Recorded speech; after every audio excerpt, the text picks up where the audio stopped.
Talk to me at the end. Catch me at the end. Catch me, because we better go now. All right, here we go. Hold your breath.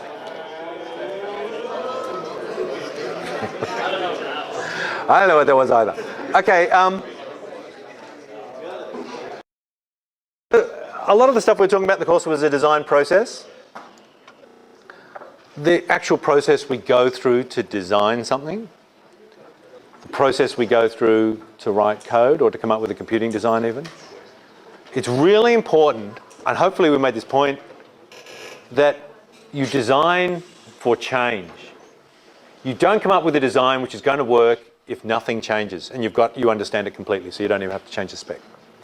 You cannot have fear of change. You actually have to embrace change when you write designs. So designing for change is really important. In the design process, I guess probably the biggest change over perhaps how you were doing design before is we started to question the notion of a big design up front. We started to think, actually, maybe that wasn't the right way to go. And that if you got it exactly right, gee, that sounds completely optimal and wastes the least time, but maybe you won't get it exactly right. And then we looked in practice, and in practice, you don't get it right, in my own experience. It's very rare that a big design up front actually works. So we started to look at incremental design, and that gave us our first tension in the course, which is incremental design doesn't seem quite as efficient, and it's not intuitively obvious it's going to lead to an optimal design ultimately, but it seems much safer and more reliable than big design up front, which holds out all these promises, but also holds out all these scary things. And that's a risk, and we're going to talk about risk in a sec. The design process, the most important thing about it, I think, is this reflection, the closing the loop, we call it. So whatever you design, whatever you do, at the end of it, you look at it, you think about it, you assess it, you quantify it, you work out how good it is, what's good, what's bad, why, and then you work out how you can make it better.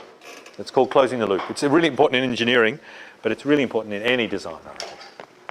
If I was an architect and building buildings, after I'd built a building, every time I walked near that building, I'd wander around it, I'd go in it, I'd experience it, I'd eavesdrop on people using the building, I'd question the cleaners without giving away that I was the architect. I'd constantly be gathering data about how people use the building. I'd look at how it changed. I'd look at what the people said they were going to do with the building. Then I'd look what the actual lying scum actually do with the building. And I'd, like, for example, whenever things happen at CSE, whenever I've been in a computing department and we've done a renovation and we've been in one of these horrible old buildings with not many external windows, a lot of internal rooms have been built with windows onto corridors. And the designer says, this will be filled with natural light because there's a window over there and that window floods the corridor with light, and then that will pass through this corridor window into the office. So the office gets natural light. And every time that happens, my instant thought is, what's going to happen? Well, yeah, someone could close the blind up. That's right, you're vulnerable to someone else stuffing you up. But no, we're talking about computer scientists here. Every computer scientist I know with an internal office with a big window onto a corridor, what do? Yeah, well, there's no blinds there because the architect doesn't want you to cut the natural light out, because then it's like an internal toilet and disgusting. You know, depressing, closed, gloomy, fluorescent, flickering lit space. No, they put posters up. You walk around CSE and you'll find every internal office, you can't see inside, they've covered it with posters and everything. We're all hiding in their little holes, like little fiddler crabs. And you know, I think, and that happened to me at my old uni, and then it happened here. And I thought, wow, these architects, do they ever go back and check out what's going on? Because I have all these meetings and they say, it's really important never to cover this up and we'll build that. And at all the meetings, I'm always saying, but people will cover them up. Can't you just redesign it so we have more offices on the outside and we have communal open space in the middle? And no, we'll have offices inside. Hey. I think they should, so reflect. They need to reflect and close the loop, and they should only make that mistake once. We shouldn't see it made repeatedly. Design and computing, yeah, so that's design in general. What about design and computing? Well, we want our code, we've got to work out what our objective is, and it's the right correct code. Yeah, okay, that's an easy objective to spot. We want our code to be correct to write. We want the process of writing code to work. So if the code is easy to write, if the code's too hard to write, it just won't get written, or it won't get written correctly. And it needs to be delivered on time, and that's something that we've probably not been tough enough in first year on you. If something comes late, sometimes it's irrelevant. If you need the stock market ticker tape price display software ready for the opening of the stock market, and the stock market opens and you get it ready 2 days later, it's not, oh, is that a 10% penalty? It's, man, you're never getting employed anywhere ever again. And the stock market's probably closed and everyone's lost their job. Sometimes deadlines, often in business, deadlines are real deadlines, and there's no late penalties. There's just, you're not getting promoted now, or I'm never writing you a reference, or I'm not working with you again. And it's not said out loud, but it's what people think. So you've got to make the deadline. And if the deadline's fixed and the client, but the amount of work the client gives you is not fixed, in fact, they're going to write hundreds of bits of paper with things you've got to teach in the course, then what have you got to do? What's our design approach?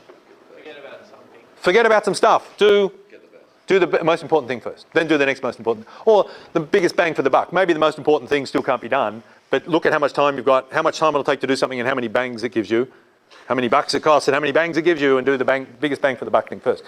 In XP, how they work that out is they don't even try and work that out. They say, I'm a programmer, man. I don't know what gives us the biggest bang for the buck. So they interact with the client. The client actually forms part of the team. A representative from the client comes and sits with the programmer. And whenever they have a question like that, they just say to the client, here are 8 things we could do. You tell us what to do. We don't care.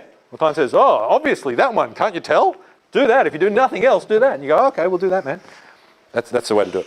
Absolutely. Very, very clever. Good old XP. Now, we want all these features, and I guess the obvious thing is we want them now, but actually the hard thing and the killer thing, and hopefully what we've talked about a lot in the course and you got, is that we also want them later. So just because it's easy to write now and it's correct now, that means nothing. Anyone can do that. I want it to be correct in 3 years' time when people have been fooling around with it a lot. And I want it to be easy to change and correct and fix up in 3 years' time when people are making some change. I want the coding to still be easy. I don't want it to be a brittle system that small changes cause serious, cause it to break, essentially, cause serious repercussions. There's this thing called design debt that we talked about initially as a sort of analogy for why you want well-designed code, that you have to pay essentially interest on your design debt. But I've been thinking about it a lot since then, and I reckon design, maybe it's just from my security background, I think it's more like design risk. So I thought I'd talk briefly about risk. There's this oil spill. Have you been noticing it in the news? Essentially, BP has delivered what all Americans wanted, which was cheaper petrol to their doors. Now, how did that happen? Because it's an unmitigated... I'm personally hoping BP go bankrupt and get wound up over this. It's the worst environmental thing, well, not the worst, but it's just unimaginably terrible and causing incredible catastrophic loss of life to animals and ecosystems, as well as loss of income to humans. And my understanding, and I don't really know much about it, is that, but I tell you what I do know, something went wrong and it shouldn't have gone wrong. That's what I know. I'm an engineer. That shouldn't have happened. So I don't care about the details. That shouldn't have happened. So the engineers involved with that project, there's something not good there, because that shouldn't have happened. That was just not on. So, but my reading of the newspaper, and it's all sensational, it might be completely wrong, is that someone in BP or someone high up made a decision in the drilling. Does anyone know the details of this? That he said, do this risky thing. And the rig operator said, man, we shouldn't do that. What if X, Y, Z happens? He says, do this risky thing, because if we do it your way, it'll cost us more money. Did anyone hear that story? You know the story? What's the story? So they said the blast preventer was faulty. Yeah, something was faulty. Yeah. So that's right. If you do this, it's safer. If you do this, it's more risky. And the risk is, if we do this, maybe we're just relying on one thing working. Maybe it's all down to the blowout preventer. We can do it this way, and if the blowout preventer's okay, we're okay. We do it this way, we're okay if the blowout preventer's okay, and we're okay if the blowout preventer's not okay. This way, if I understand the problem right, took us to what we call a single point of failure. And in security, we hate single points of failure. We do something called defense in depth. Because single points of failure, what happens? They fail. Yeah. The adversary, Murphy, call it whoever you want, the normal loss. Someone gets the single point of failure and makes it fail. So a design risk is, so for example, on the oil drilling, when they started drilling, if it was the case, the way I've understood it, if they're drilling and there is a single point of failure now, they're engaged in a risk. Now the interesting thing about risk is you don't notice risk. Risk isn't there, it's invisible. You only notice when the risk goes wrong. Maybe there's only 1 in 100 chance of it going wrong. So 99 times out of 100, it doesn't go wrong. So this exec or whoever it was that made that decision, maybe he's made that decision 50 times before and it's never gone wrong. And human beings are very bad at assessing risk. So he's just thinking, I've done this all my life. It's never gone wrong before. Because risk is invisible. People living by a volcano. They're saying, my dad lived next to the volcano. We've been next to this volcano for 100 years. No one's ever been killed. And the volcano's rumbling. It's okay, we don't need to go. And the thing is, yeah, the volcano's only going to blow once in 1,000 years or something. But, Okay, so the thing is you can't see risk, it's invisible. You only see sort of the consequences when you're unlucky and get it wrong. But It's the same, I think, with design. That if you do a big design up front or something like that, you've got a single point of failure. If you do a system that has a God object, you've got a single point of failure. If you do a system that's got a master controller that does everything, you've got a single point of failure. Now, if that thing works, everything's okay and no one will notice, and you'll save money because it's cheaper to have a single point of, a master controller to centralize things. You get all these cost benefit, get all these benefits from economies of scale and centralization, But if something goes wrong, like the uni, we're moving to centralized IT. It's going to save the uni lots of money. And if everything works, it's going to be fantastic and save us lots of money. But if it doesn't work, did someone say uni-wide?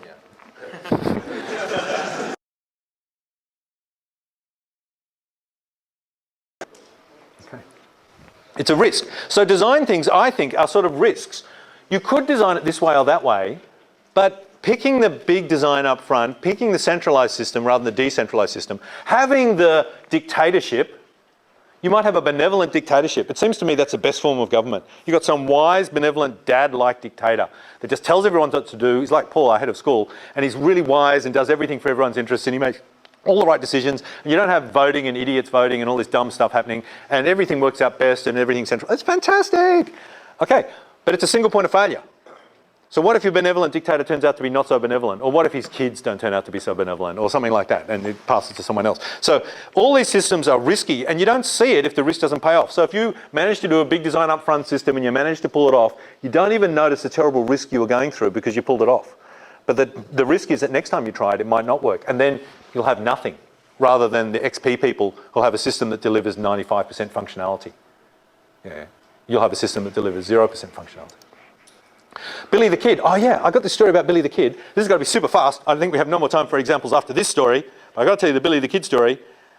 In America, in the Wild West, which is a great time, fun and adventure according to the movies, everyone had guns, 6-shooters, like revolvers, pistols, whatever. And they had, a pistol works by having a whole lot of bullets in the chambers. You've got 6 chambers there. You've got 6 bullets in there. And it's got a little hammer thing that pulls back, and it bangs down with a spring action and hits the detonator, and that explodes a bullet.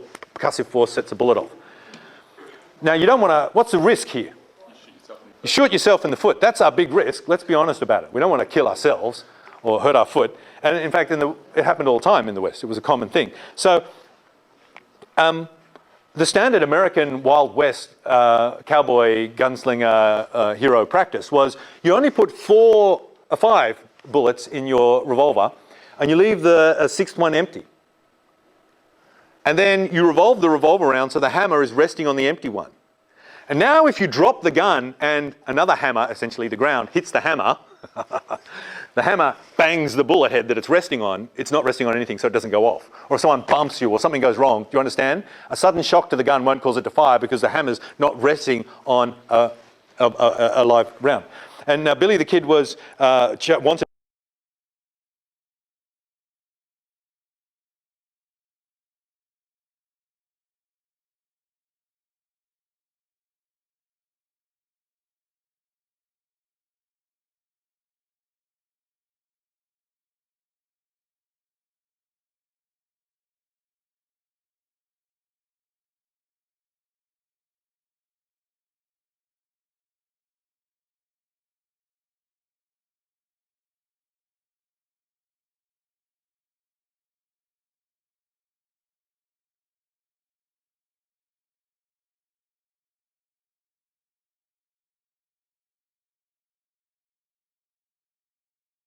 way, and you want your file safes to fail in a visible way. Yeah. So that was a risk. The risk that your protection device actually might not be protecting you and you can't tell. I had all sorts of other things to say. We won't say anything about that because we'll get down to incremental versus gradual. This is one of the interesting parts of the course, and it caused me much contemplation. The difference between incremental versus gradual, they mean the same thing. What did I mean to say? Incremental versus huge leaps. Yeah, sudden change. I talked about revolutions, and I said revolutions always fail, and they're always terrible, and they always lead to the bad people coming in and going back. But then I thought about it some more. I thought, no, actually, the American Revolution's one that I know of that worked really well. It was really effective, and the system they got afterwards was much better than the system they had before. It's a really awesome system, actually. And then I thought, I'll compare that with the Australian one. I did this little mental exercise, because we both disengaged from England to some extent and became independent countries. They did it in a sort of revolutionary way. We did it with sort of slow, gradual, and consensual way, moving away from England. And I thought, well, we've both ended up with reasonable systems of government and reasonable designs. So, and I think about it some more, and I think, well, actually, probably I slightly prefer the American system, I think, in a way. In that the problem with the Australian system is we don't have many safeguards in it, because we disengaged in a happy way. They disengaged in a violent way, and they were so sure that that would never happen again that they built into their constitution all these protections to stop the government ever being... Yeah, they broke away from the government, the British government, because the government was treating the citizens not very well. So they wanted to set up it so the new government they invented would not treat them badly in the same way. So they put all these fail-safes in there to stop essentially to hobble the government, to stop it having unfettered power. And in Australia, we disengage and we still sort of trust the Queen and love everyone and things like that. So we sort of trust our government. We've always had a paternal sort of approach to government. So we don't actually have many fail-safes at all. We have a constitution, but it's not really designed in the same way the American constitution is. It's more like just an administrative document, though the courts sometimes interpret it a bit more widely. So, you know, in a sense, I think they probably did end up, the incremental thing we got probably wasn't as good. And then England, of course, gradually moved from a monarchy to a democracy. And they've got a reasonable system too. But interestingly, all three of those countries have failed, well, two of them failed back in the McCarthy era. Australia and America both had this sort of McCarthyism thing. But luckily both were saved when that was happening, because in America, well, America just sort of sorted itself out. They had their Bill of Rights, which is one of their checks and balances, and McCarthy somehow just got caught out and stopped. In Australia, we had a great case. Both governments passed all this terrible legislation banning the Communist Party at that time. But it was essentially banning anyone that was deemed to be a communist by the Governor-General who didn't have to defend his decision. He could just say it, and it was up to you to prove that he was wrong. And you didn't even have to be a communist, you just had to agree with one thing that Marx or Lenin had ever said or something like that. And they'd said various things about, like, I think you should never wear fuchsia with green. Yeah, you agree with that, the Governor-General's now entitled to lock you up with it. But luckily the courts came in and saved that, the High Court. So maybe it did work, I don't know. And then recently we all had the anti-terror thing, and they had all those terrible anti-terror legislation passed in America, and that got through, and that was giving power to the government essentially. But we can't brag because we had the same thing happening here, and the same thing happened in England. So in all those countries, essentially the system failed in a moment of stress. So I don't know about incremental versus revolutionary, but my suspicion is that incremental is safer. So we're going back to risk. I can't tell you about, on average, which one's better or worse, but I do know which one's riskier. So if we go back to our risk criteria, and I think incremental change is just much safer. And big dramatic change, the risk is everything can go completely wrong. But it could turn out really good like it did in America, but it could go. So I think I'm still a favour of incremental. How often does big design up front actually work? I thought of all the software projects I've been on, I couldn't think of any where there's been a big design up front and it had worked. So, you know, maybe it does work sometimes. Has anyone ever been on a big project? Yeah. Mario? In web development, usually you'll start a project with doing wireframe. Yes. Lots of wireframe. Yes. That's incremental. Why so? Isn't it? Because you're getting some small thing and then you're adding more and then you're adding more? Well, wireframing in the sense that, for example, if you're building a web app, yes. you'll wireframe out all the different pages that'll be on there. Yes. You'll wireframe like the functionality, yes. how you want yes. everything to work and function. So it's sort of like that whole design. So you get the whole look working first and then you add the functionality one at a time or something? No, in a sense that the wireframes are the functionality. So there's a button that says upload image to my profile. The yes. applied functionality is there. Yeah. But it's, I still would think, he's just talking about something called wireframing, where essentially you're writing the GUI but not the backend first. And then you populate the backend in. I can see in a sense it's a big design up front in that you're designing the whole GUI all at once. But I still see it as a sensible way of breaking the problem into manageable parts, that you can be working on that part and you can be working on this part. You can get the wireframing working, and then after it's all up, we can say, we'll add this button first, then we'll add that button. And in fact, it seems to me, whenever I've done web stuff, it's always, I really like it because it's really clear what I have to do next each time. I just add one thing and then one thing and one thing. And at every instant, I've got a system that looks reasonable and it's slowly getting more and more functionality added. So what would be a big design up front? A big design up front is the sort of software where until it's all working, you've got nothing. So we're designing a new student enrollment system. And it's got all these fancy elaborate features and my old insurance company where I used to work, they did a complicated system for managing the insurance loans of all the different people, and it was integrated with the mailing system and all sorts of things. It was really ambitious, and when it worked, it didn't really have a front end to it. And when it worked, it had all this amazing functionality and would have transformed the way the company ran. But it took years and years and years to program, and it never got working. So at the end, they had nothing. You know, yeah. Do you think there's value in having a big framework up front, like not so much having, like, setting this question? Yeah. Is there advantage in a big framework up front? Like large, you know Well, how it's going to work. Yeah. Look. Development in sections. Instead of developing small, Yes. small things. Yes, I can hear what you're saying. And inside me, I always want to do the big design up front. And I think maybe that's what you're getting to too. I mean, it smells like big design up front, isn't it? That we want to envisage the whole system before we start any of it. And it seems that if you can do that and pull it off, you're going to get a better system than it's one that's built in little pieces. And who was talking about that? Kathy Jinks was talking about that. When she writes a book, she does the whole thing up front, works out what's going to happen, and then she populates it. And she said when it gets to the middle and it's boring and it's hard to keep writing, nonetheless she can power through because she knows exactly what's got to happen at each step. It's like, I've got to write that button, then I've got to write that button, because you have the big framework up front. So yeah, that seems really good. As long as, I guess my only concern is the risk. What's the risk involved? So if you can do that and there's no risk, that sounds great. If you don't get all the functionality in there, you can pull some of the pages out and the system will still make sense. That seems cool. But if you need the entire functionality of the system to be working before any of it makes sense, then you've committed yourself to completing the whole thing. And that seems to me to be a risk because you might fall on the date and you might have nothing. Yeah. Even though it's a bit of an inefficiency, when you have incremental development and you realise that if you were to design this again up front, you might do something differently, then you could refactor it a lot. And keep refactoring it, and then that way you can bring in the sort of advantages of the big design without having to... That's right. This is, Liam's talking about this thing, I think it's really right. I think I vaguely hinted at it yesterday, that refactoring hides a lot for us. So we can do this thing that we call incremental design, but actually adding a new feature might involve a massive redesign, but we call that a refactor. And so there can actually be some big steps hiding in there, even though we call it incremental design. So yeah, I mean, essentially you can change the whole under the hood thing. But nonetheless, if that fails, you've got the version you had yesterday that still works. So the risk doesn't seem as big. Yeah. But it's more inefficient because you're undoing things. You're doing something, then later on you're undoing it. But it's giving you a fallback position. It's like saving the game every 10 seconds or something like that. Yeah.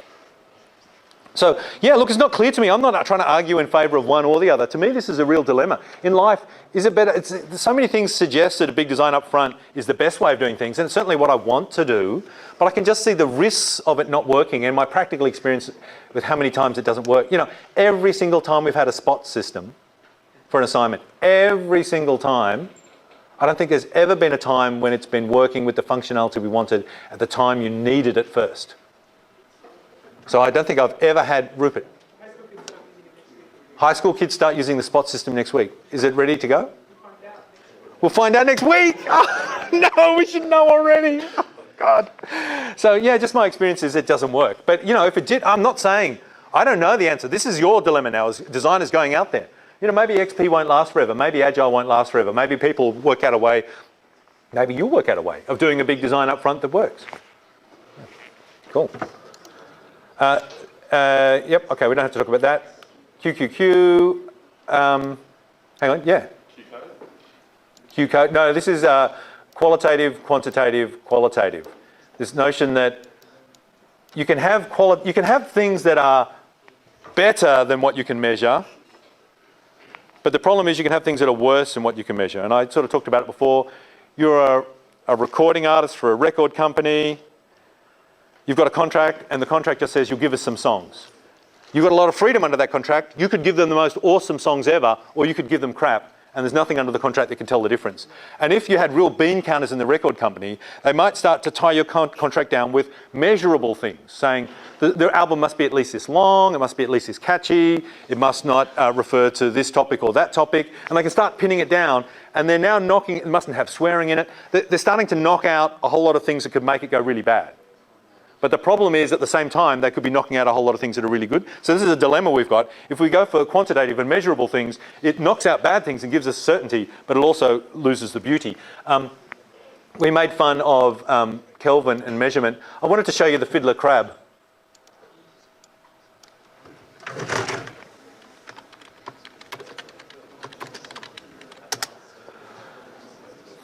Here's a fiddler crab. How big is that? That's a good sized one. Ah, that's a nice one. Fiddler crabs are funny old animals. Males and females. Males basically just want to mate. There's many sort of different subspecies of them. They have two different behaviours. One, the female searches for a mate, and one, the male searches for a mate. If the male searches for a mate, then they don't look like this. And if the female searches for a mate, and it depends on all sorts of things like the grain size of the sand and all sorts of... by game theory, they're not both looking for each other. Yeah, that's the point. Either one stays still and the other hunts, or the other hunts and one stays still. I think said the same thing in the reverse order. And we talked about that, Robert Sheckley observing that phenomenon a while ago. So if the females are hunting for a mate, then males start to look like this. They develop this enormously, ridiculously huge claw. Because the females select males, it appears, on the basis of a couple of criteria, but mainly on their attractive waving. Hey, here I am. And they bang it on the ground to make attractive sound. Now, why genetically, evolutionarily, would this make sense? And I thought, well, they're looking for a big, strong one. It is quite a strong claw, though amusingly, if it gets bitten off in battle, the males will grow another one, which is exactly the same but has no muscles in it. And they seem to live and survive almost effectively as the guys with the real thing. It's actually just possessing the thing that's important. They don't actually fight with it. They can hurt each other, and they have fights all the time, but they're normally just waving their claws at each other, and one just gives up and goes away. So it's not actually useful. But yet it attracts good mates. So what's going on there? Well, I was thinking, why is it, in theory, people are attracted to people that look symmetric. And the theory behind that is, if you're symmetric, you've probably got good copies of your genes. They haven't been buggered up much, and you want to have children with people who have a good, nice, clean chromosome, rather than one that's all mucked up. So symmetry is a quick way of checking how good your chromosomes are, just a quick measurement of it. Your chromosomes are good, man. I'm not saying anything here. I just didn't want to say your chromosomes were bad. I'm just not going to say anything. So we're going back to the big claw on the crab. So the idea is, presumably the females want a male who's reasonably healthy. So if you can grow big muscles and arms, you're healthy, you're a good provider, you've got good genes, you're not weakly and pathetic and hopeless and live in darkened rooms with wallpapered up things. And they also want men who can fight off other men when in territorial wars, so maybe they'll protect the nest. I don't know the details.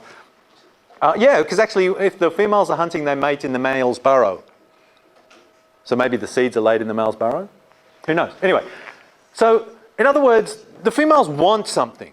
They want someone who's going to be a good parent, and because they want their children to survive. Yeah, this is like evolutionary wise. But you can't tell if someone's a good parent or not. It's a qualitative thing.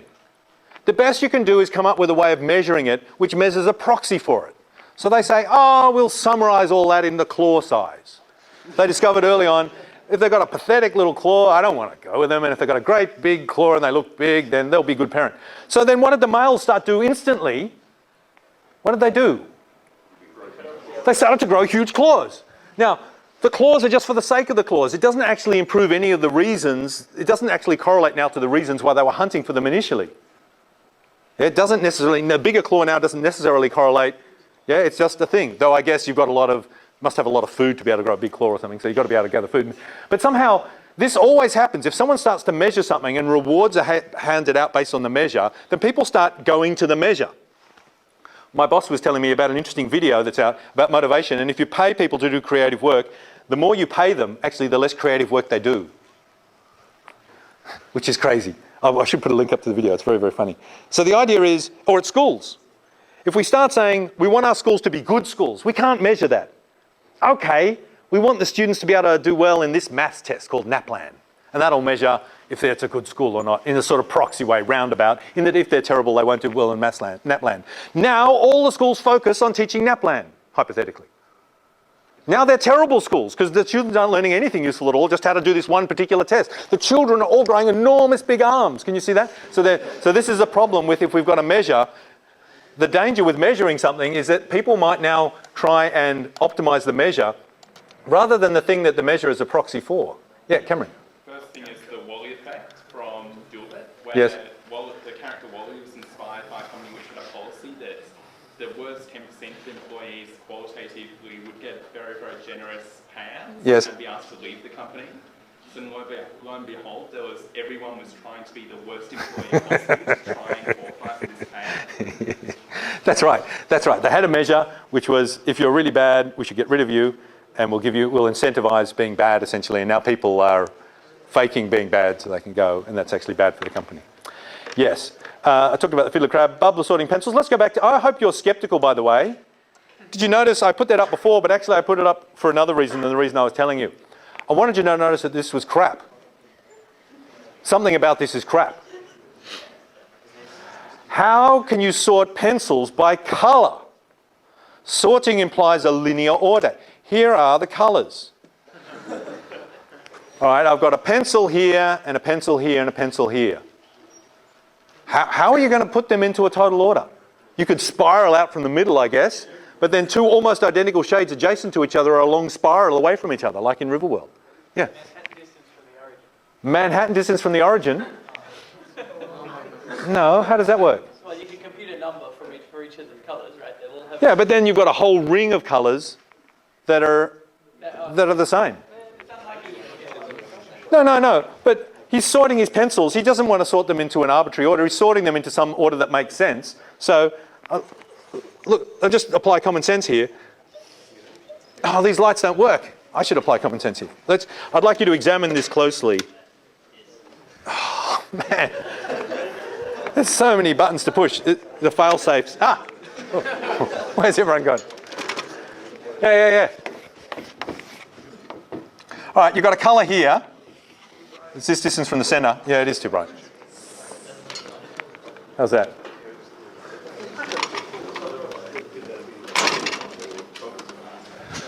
This is the centre. You've got a colour here, and you've got a colour. Here's a ring just inside that. You've got a colour here, and here's a ring between those two. I've drawn this in the wrong order. You've got a colour here. Liam, you'd say that pencil, then that pencil, then that pencil. Two almost identical shades of green would be separated by a strong purple. I just can think of no intuitive way of putting them into an order. So how does this guy sort his pencils into order? I've just been thinking about this all the time. Sort of based on like the rainbow colours. Yeah, you can sort it based on the rainbow colours, but tell me how. Write that down concretely. No more calling out.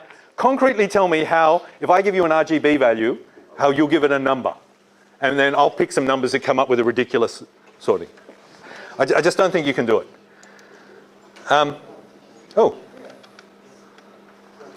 Okay, and the last thing we had to talk about was journey versus destination. Then we've done all our revision. And and then we're about to finish. Journey versus destination. In the Wizard of Oz,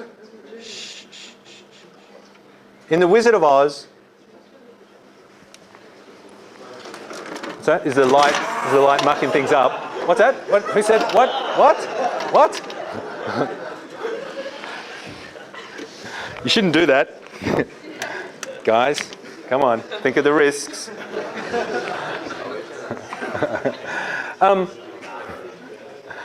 In the Wizard of Oz, okay, there's this awesome. The next interesting thing we talked about was this notion of journey versus destination. And in the Wizard of Oz, which I hope you're all going to stay back and watch with us tonight, or many of you are. At the end, and I'm not giving anything away here, I'm just telling you the end. At the end, the Tin Man really wants, what does he really want? A heart. He really wants a heart. Yet over the whole film, he's shown compassion and love and all sorts of things. But he's sad, he doesn't have a heart. And the guy gives him some references saying he's a really nice guy, and then he's happy. And the straw man really wants a brain. But all over the whole adventure they've been on, he's done all these amazing clever things and saved them over and over again, but he still wants a brain. And at the end, he gets his dream because he gets a university diploma. And the lion wants to be brave. He wants courage. And all over the film, he's saved them and done fought his fears, and it was harder for him than people that were brave. And he's done these amazing things, but he doesn't have anything, he feels. And at the end, they give him a medal. And he's happy. And it's like the wizards made everyone happy. And it's all done without, it's a quite clever book. And can you see that the whole important thing in the Wizard of Oz is the journey they've gone on? And actually getting this degree or diploma or medal is irrelevant. It's the journey. It's like you guys, at uni you're on a journey now, that's all that counts. And at the end, you're going to get a degree and a mark and all that sort of stuff. And it's not as though, oh, I got a good mark, this means this or that means that. It's just, you know, completely and utterly irrelevant. Now, in fact, I would like you to think of your time at uni not so much as a journey as an adventure. Why are you laughing? This is our Year 12 English topic, journeys. Journeys, was it? Ah, was it? Oh, bugger that. Sorry. Ah, so all fun has been sucked out of it forever? And did you do The Wizard of Oz? No. Because your English teacher actually phoned me up halfway through the course and he was worried about you and he said, they didn't do enough work on the journey project. Can you make them do a bit more? So your exam actually involves an essay. Okay. All right. Here's still to come in the course, very briefly. I did interview some other people that you haven't seen. I'll put those videos up, including the guy that did the special effects for Iron Man 2. Or some of them, the Australian guy, he's quite amazing and utterly awesome, and I'm looking forward to, and some various other people. I'll put those clips up. Do make sure you watch them. There's a sample prac exam that we'll have on the same day as we do the exam revision, so you can come along and practice a prac exam environment. There's a dynamic programming missing final lecture that I'll put up, so keep your eyes open for that. Simulated annealing, I wrote, straight after the lecture the other night, I wrote a simulated annealer to solve the backtrack problem, because I thought I'd like to show you the actual code for that. So I'll whack that up too so you can see that. There's various bits of code that I'm whacking up. I'd like to have a design task solution session for anyone who's interested, because I know some of you would like to talk about your design task code and the solutions that we've written. So I thought we'd have one day, maybe to be the same as a revision day, where we go through and I just show you my solutions for all the different design tasks. If you're interested in doing that, who'd be interested? Wave if you're interested in seeing that. So there are some. Okay, so we'll do that. So anyone that wants to know my solutions and how I did it, and they're quite possibly not as good as yours, but if you just want to see how I did it and the design thoughts I had, come along to that. And we will have a revision lecture. We worked out the day, but I can't remember what day it was. Does anyone remember? We never did work out a day. What day is your final exam? 28th. What day of the week is that? 28th. It's a Monday. What about on Saturday the 26th? Was that too soon? Too close? What about the previous week? What about on the Friday? Who says no? Because you got an exam? Oh, okay. What about Thursday? Oh man, sucked in. What about the Wednesday? So you've got 3 exams in the next 2 days. All right, it looks like it's got to be the Saturday. So the Saturday before this exam, it's just a complete fest at the uni. Come in and I'll post the details on the thing. We'll do dynamic programming. We'll answer all questions. We'll do everything.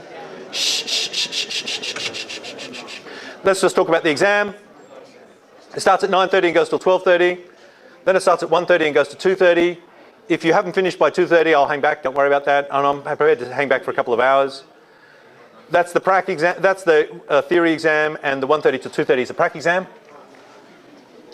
Don't forget to register your backup and your backup. Do you remember that? You have to pick someone's code from your tute and register it online. Can they do it at the moment? Is there an online form up? You have to register it online. That's the code you can have as your backup in the exam. And then at the end of this week, when everyone's registered that, and if you don't register, we'll just give you a random one by the end of this week. So do it by Sunday. Do register. Then everyone can see who everyone else voted for, and then you can pick one more, the backup, based on how everyone voted for the backup. I just didn't want to make it simple. Okay, so make sure you select that before the exam. There's no good turning up to the exam and not having picked a backup. Again, details on the stop press. We'll PDF up the textbook. So if you write a textbook, I'll PDF it up and hand it out to you in the exam. Here's a link to the 2007 sample exam.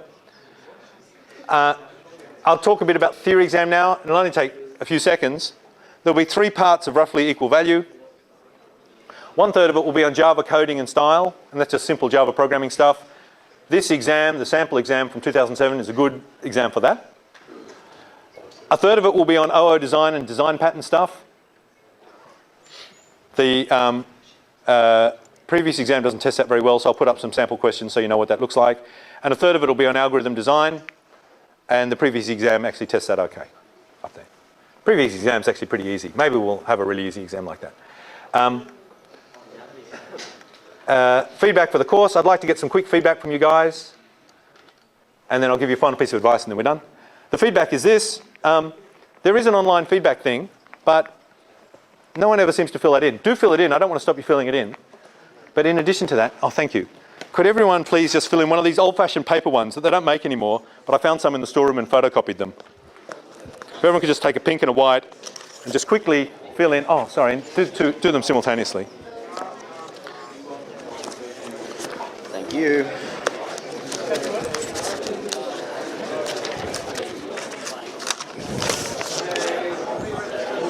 There you go. Thank you.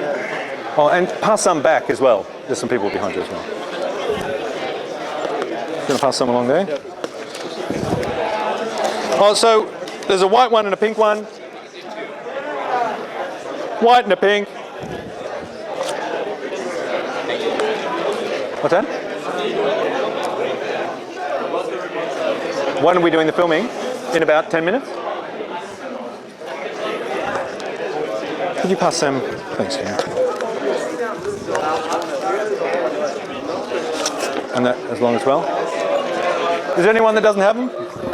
We'll start from the other end. You pass them back. There you go. Shh, shh, shh. It'll take a second to get to you maybe. The pink one is on the course. The white one is on the teaching. And I'm very interested to know. Shh, shh, shh, shh. I'm very interested to know about what you think about group work. We'll talk more about it later on, maybe in the review session. But any comments you have about group work, I'm very interested. There's a box for group work you'll notice on the pink one, is it? Box on the pink one. Is anyone missing one? Missing white or pink? Pinks? Here comes some pinks. Yeah. Oh, you can do it online as well if you want. But no one ever does. Whereas if I do it now, I'll get 100 people filling it in. Yeah, do it again. This data is just for me. The uni doesn't look at this. This is just for me. This is helping me. The uni looks at the other one. So do the other one. But this one's useful for me. And if you write words on it, what's that? You don't get the stuff from the uni? I'll get it eventually, but only 20% of the people fill it in. I've already filled that in detail, so do I need to do this? Yeah. Do it again. Otherwise, I don't know that it's you that's already filled it in detail. Oh, just, yeah, fill it in. If you can, it would be enormously helpful for me. I do get the one from uni eventually, but not for about 6 months. Oh, well, that's what happened this year. I'm just getting the 1927 stuff now. Yeah, if you've already written lots of detail elsewhere, then don't write detail here, but at least write something. Otherwise, I'll assume I've double counted you when I haven't.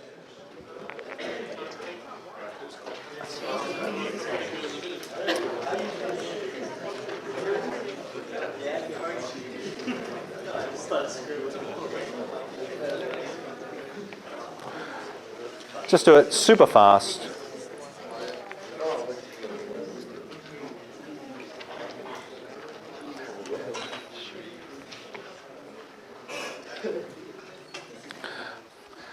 If you you can always also write other anonymous things on bits of paper and deliver them to the school office at any time if you want to deliver more anonymous feedback. I love all feedback. It's the only way I think that I can make things better is by seeking feedback, because I always do what I think is right, but being skeptical, I'll convince myself that it's right forever unless someone tells me, oh, actually it wasn't right. You can fill them in even if you're just randomly sitting here. Just say, I'm not a student or something.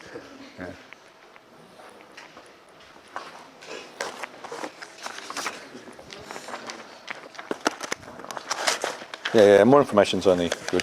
Or if you think that'll identify you, don't say it, or whatever you want. Ooh, might be out of whites. Does anyone have a white one left?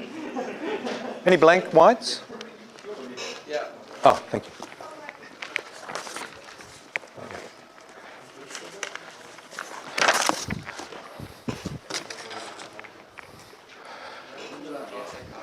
You don't have to fill out, if you've written a long essay already, don't write a long essay, but scribble a few words in so I know what's going on. But just do a few words. And while you're doing that, can I tell you a story?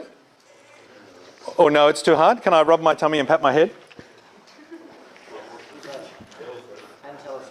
And tell a story? Oh, I don't know. You know, once when I was teaching concurrency, I was trying to explain why concurrency is bad or hard, why it's a hard problem. So what I did was I recorded myself giving the lecture.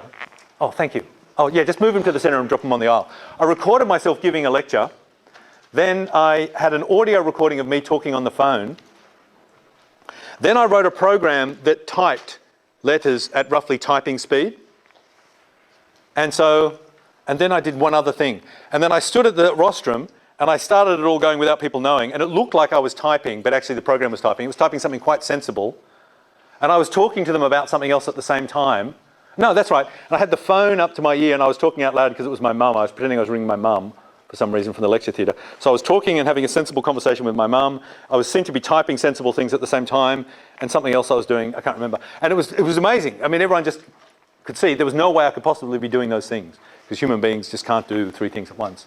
So, you know, it was sort of quite compelling. Rather than me going on and on about how concurrency is hard, you just think, how can you be writing meaningful things, talking to someone on the phone and doing something else at the same time? Though, of course, you're from the generation that can do that. Lucky you. All right, now so I have...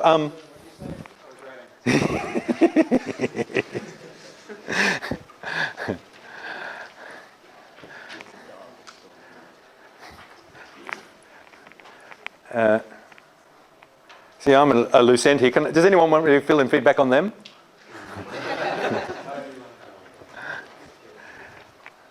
Okay.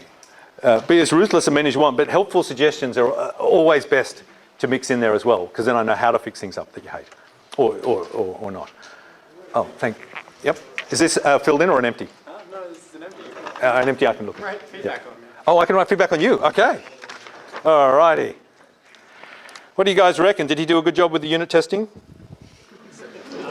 Yeah, acceptance testing. Oh, come on, he did. You know, because you know what job he did? He stepped up and took responsibility. That's like worth 100 points straight away. That's just fantastic. No one else stepped up. He stepped up. Actually, I'm pretty sure you nominated me in a lecture.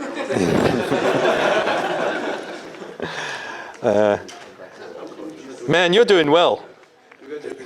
Except your writing's very messy.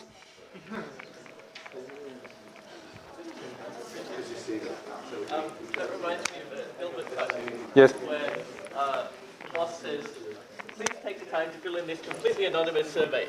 Please do not fear any retribution as we will not know who filled in each paper. And then he says, here's your one. Sorry, got a little bit doggy. And I took the liberty of signing your name at the end. Yes, that's right. Well, the uni does that. They mailed out a completely anonymous survey to the staff about how happy we were with the Vice-Chancellor, i.e. the person that can hire and fire us, essentially. And it was mailed to my home. It had my address on it, and every survey form had a barcode on it.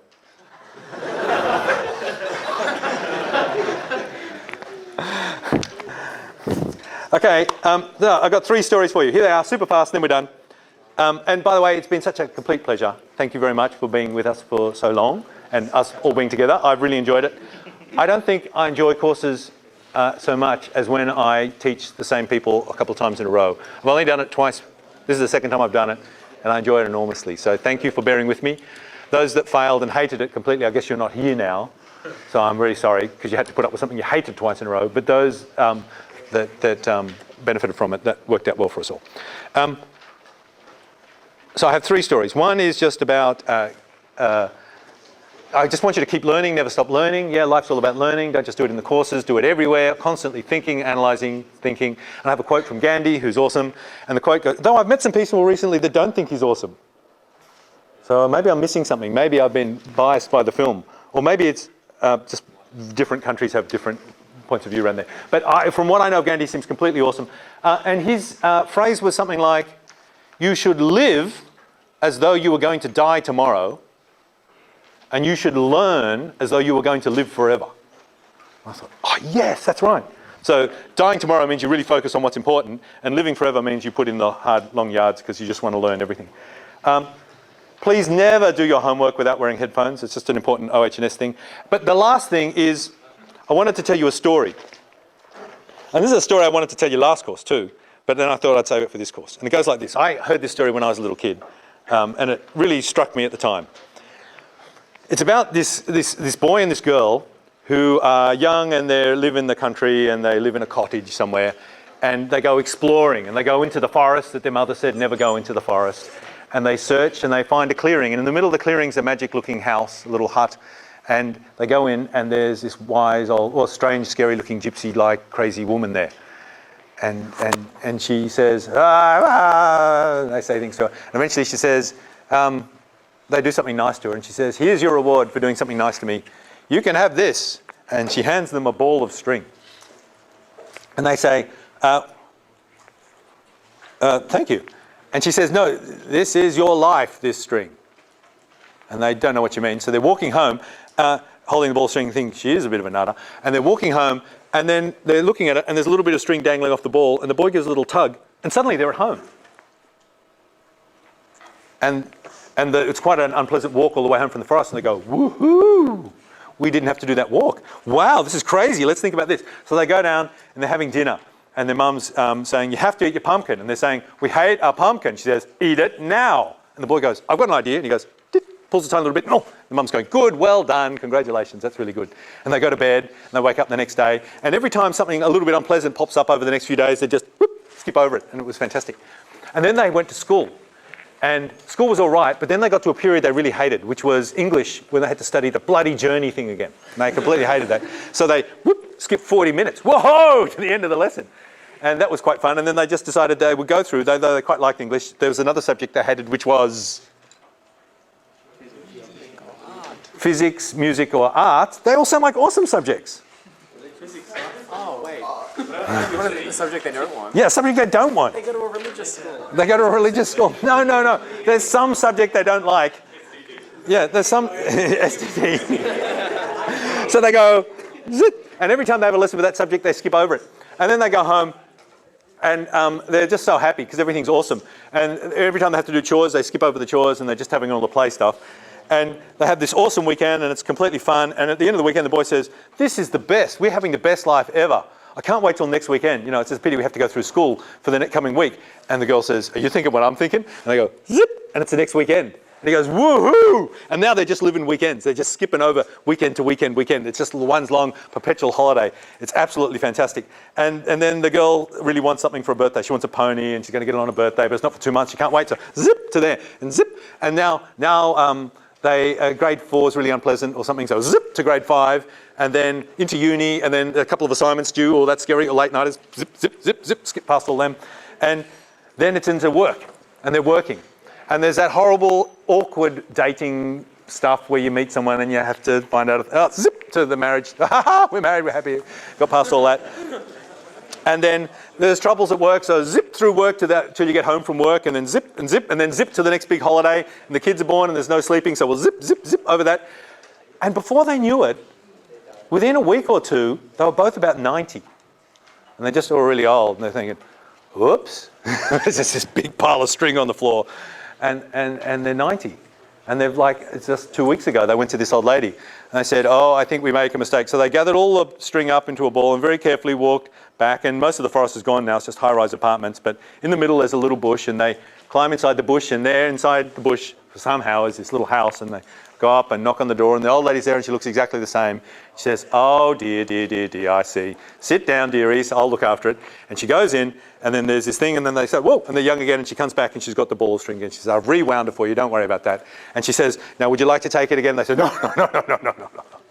And that is the story. Okay. All right, so what we're going to do now, yes? They made a movie out of that story?